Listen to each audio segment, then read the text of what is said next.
na si Attorney Larry Gadon naglabas ng sama ng loob. Hindi po yung pumunta ng CR at nagalulo. Hindi po ganun. Attorney Larry Gadon naglabas ng sama ng loob na hindi po pumunta ng CR ha.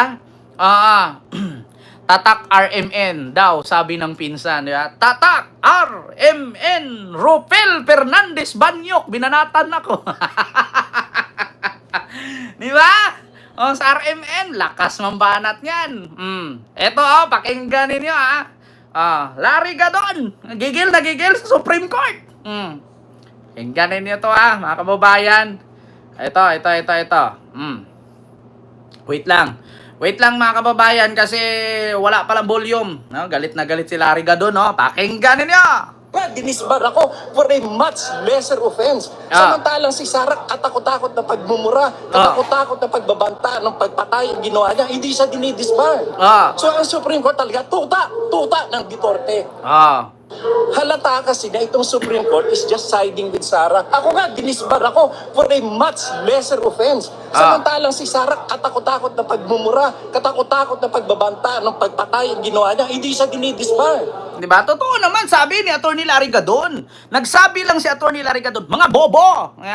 Umiinom kayo ng tubig nasa plato, mga bobo! Mga DDS, mga bobo! Mga literal na bobo, tanga-tanga! Mga bobo, diba? Gumaganon siya. Dinisbar siya ngayon ng Supreme Court. Pero si Sara, anong ginawa?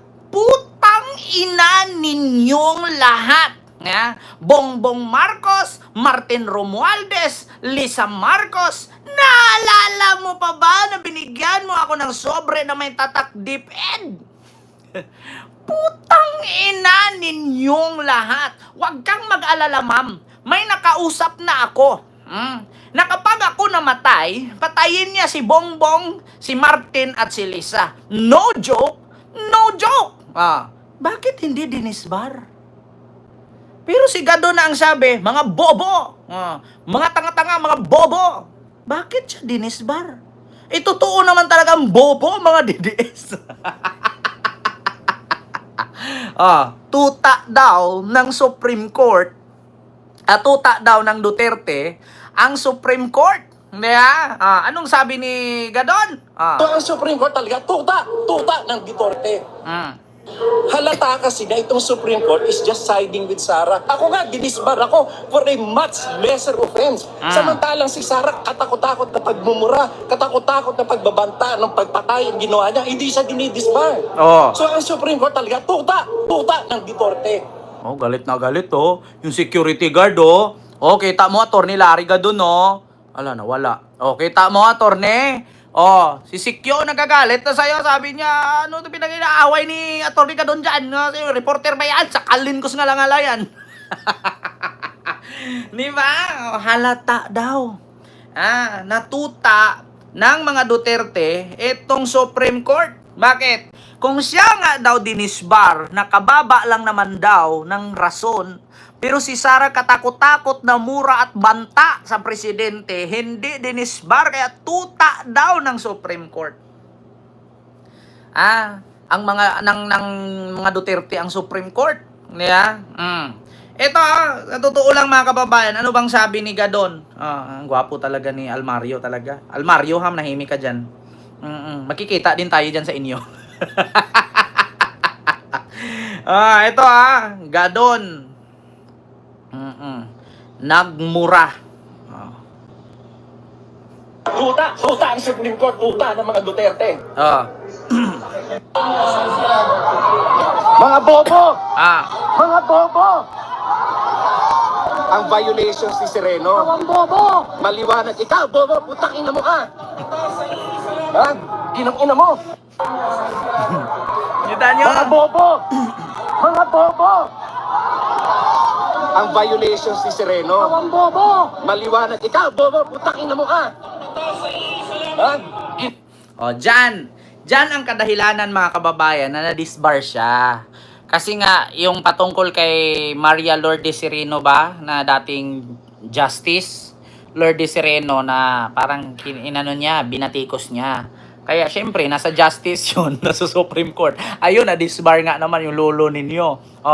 Pero i-compare natin ito na si Larry Gadon nagbigay lang ng suggestion or suggestion patungkol sa kaso ni Lourdes Sereno, ni Maria Lourdes Sereno sa kanyang pagkaano ata yun, parang tinanggal siya, pinalitan, parang may something.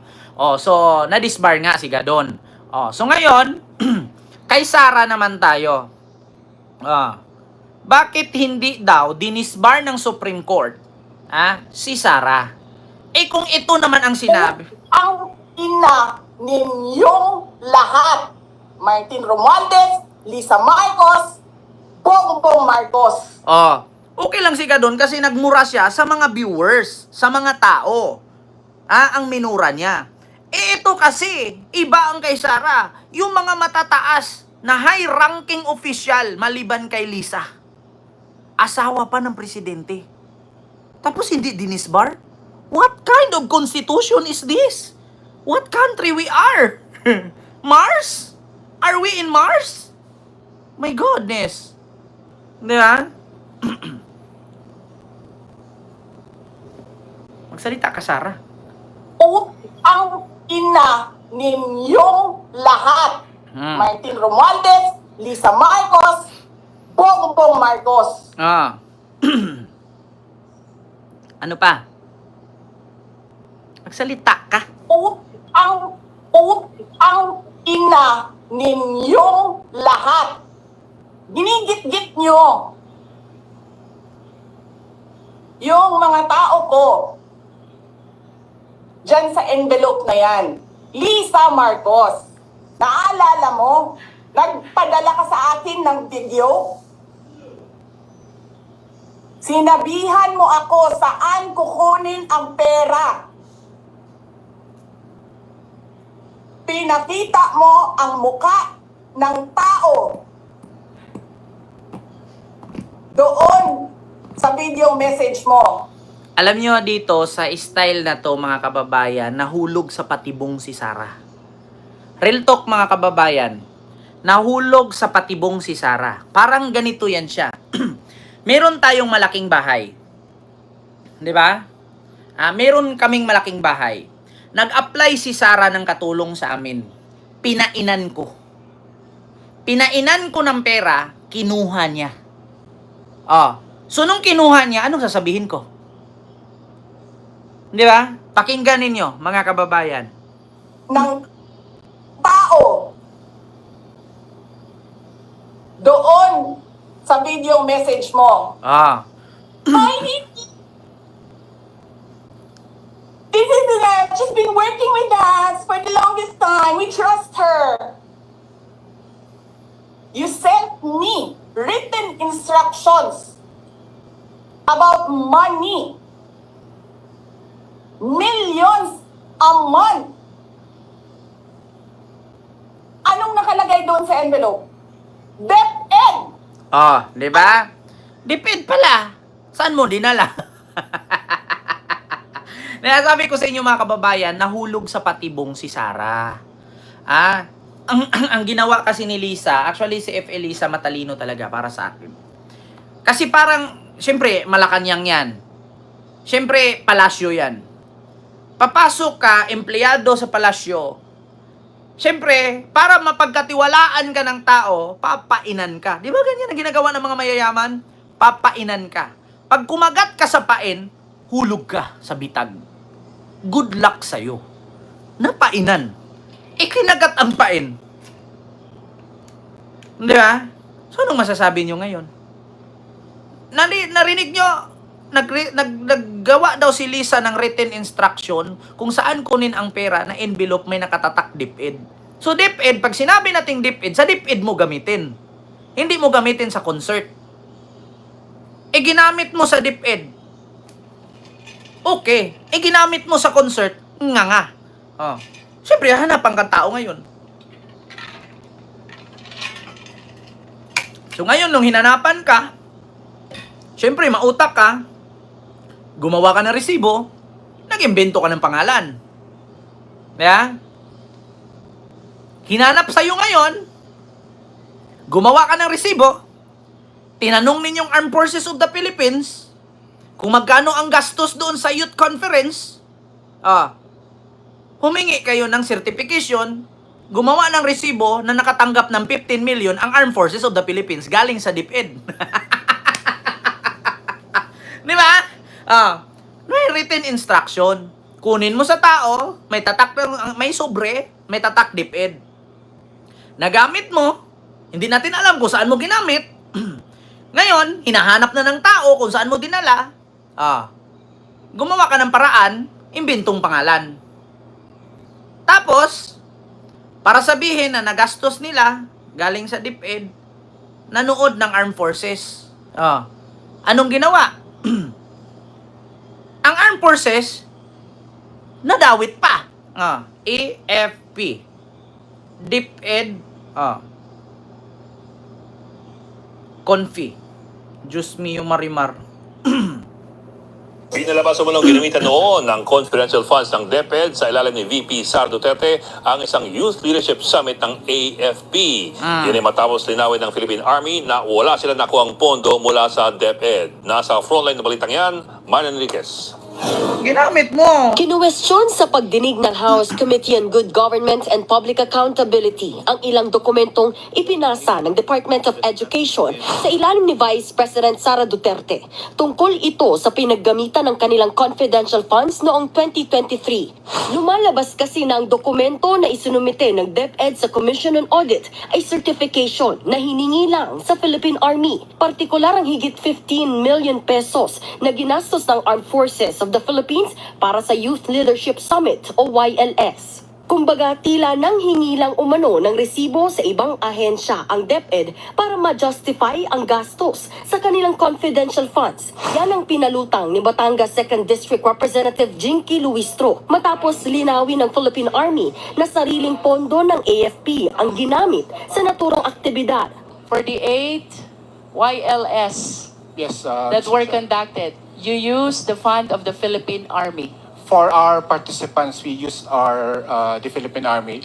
For the students, they used the local government unit funds, Mr. Chair. Ayon kay Luistro, malinaw na walang ginamit na pera ang Philippine Army mula sa DepEd. Ang problema pa, hindi raw alam ng mga opisyal ng Philippine Army na gagamitin ng DepEd ang kanilang certification sa ibang bagay.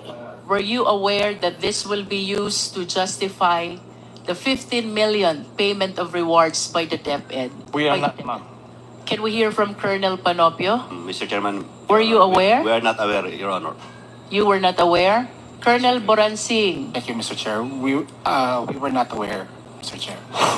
Kaya nung nilaglag siya, nung nilaglag siya ng Armed Forces, bumawi ngayon si Lustay. Alam nyo bawi, kasi nilaglag siya dito, sabi ng Armed Forces, wala po kaming natanggap mula dyan. Hindi naman po totoo na tumanggap kami ng 15. Ito, 15 million na yan. Kasi gamit lang naman sa mga local yon. Ito, may ads lang. Nilaglag, kaya binanatan niya ang AFP ngayon. Hindi pinatulan ng Armed Forces of the Philippines ang mga patutsada ni Vice President Sara Duterte kaugnay sa paggamit ng EDCA sites para sa humanitarian assistance and disaster response ng Philippine Air Force. Ang detalye sa Agenda Weekend Report ni Francis Folve. Nagsagawa ng rapid damage assessment and needs analysis sa mga lugar na pinakanasalanta ng magkakasunod na bagyong Krising, Dante at Habagat. Gamit ang Black Hawk helicopter, lumipad ang mga opisyal ng Office of Civil Defense at Department of Social Welfare and Development sa Pampanga, Bulacan, Bataan at Tarlac. Kita ang lawak ng mga sakahan at residential area na lubog sa baha. Bahagi ito ng humanitarian assistance and disaster response ng Philippine Air Force. Nakipagbayanihan sa 11th Infantry Alaclan Division at Joint Task Force Orion ang Sulu LGU para maghatid ng tulong sa mga apektado ng magkakasunod na bagyo at habagat. Lula ng C-130 ng PAF ang 200 mula sa 2,000 sako ng bigas at 300 kahon ng relief items na dumating sa Villamor Air Base para maipamahagi sa mga nasalanta. Una na rin sinabi ni Defense Secretary Gibo Chodoro na handa ang US Indo-Pacific Command na umalalay sa HADR efforts ng pamahalaan. Ginagamit din ng EDCA sites para mas mapabilis ang tulong sa mga kababayang nangangailangan. Pero di kumbinsido si VP Sara Duterte. Unang-una, kailangan siguro natin tanungin, no, kung totoo ba talaga na yung mga EDCA sites ay gagawin for disaster preparedness and disaster response o sinabi lang yon para lang may masabi patungkol sa EDCA sites. Sagot ng AFP. We do not actually address critics at this time, no? We actually report what is happening on the ground. So we can assure the Filipino public na ang Sandatahang Lakas ng Pilipinas is closely working with all other government agencies and non-government agencies. Iisa lang po ang puso natin dito. Ang role po natin is tumulong. Wala po tayong ibang intensyon. Diba? Sabi ko sa inyo mga kababayan, the more na si Sara magyaw-yaw, babalik sa kanya.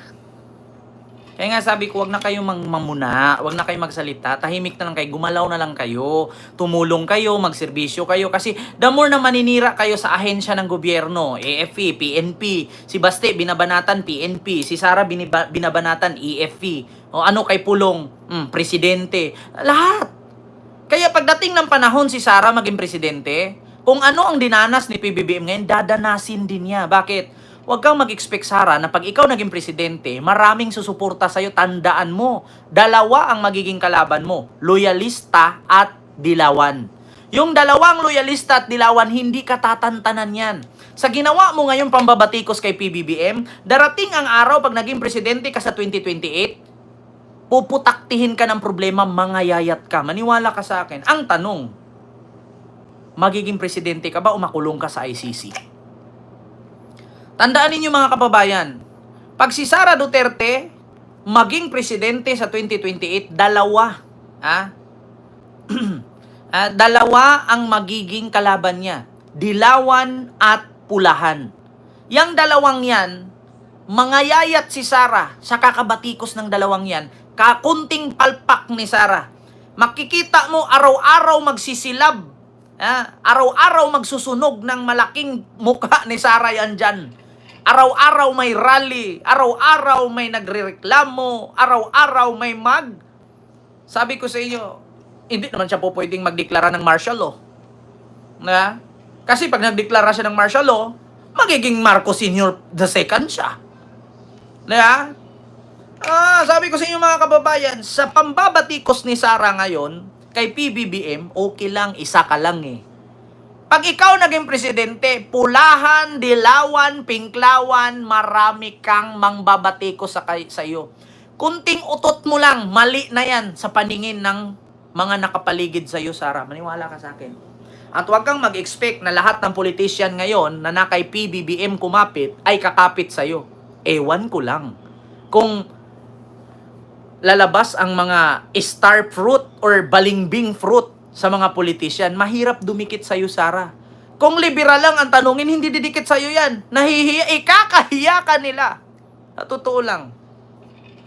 Ikakahiya ka ng mga liberal politician. Hindi yan didikit sa'yo. Mas lalong kakalabanin ka niyan. Hindi mo ba alam, sa panahon ng tatay mo, kinalaban nila? Ni minsan wala kang narinig ng liberal kumampi sa kanya. Kinalaban siya. Kaya huwag kang mag-expect kung manalo kang presidente sa 2028, 2, 3 ang magiging kalaban mo. Pinklawan, dilawan, loyalista. Yung 3 na yun, baka madagdagan pa. So yun lang mga kababayan, yung ating live ngayon. Maraming salamat Ma'am Lucy Vargas yan sa Hong Kong. Thank you so much po. Kita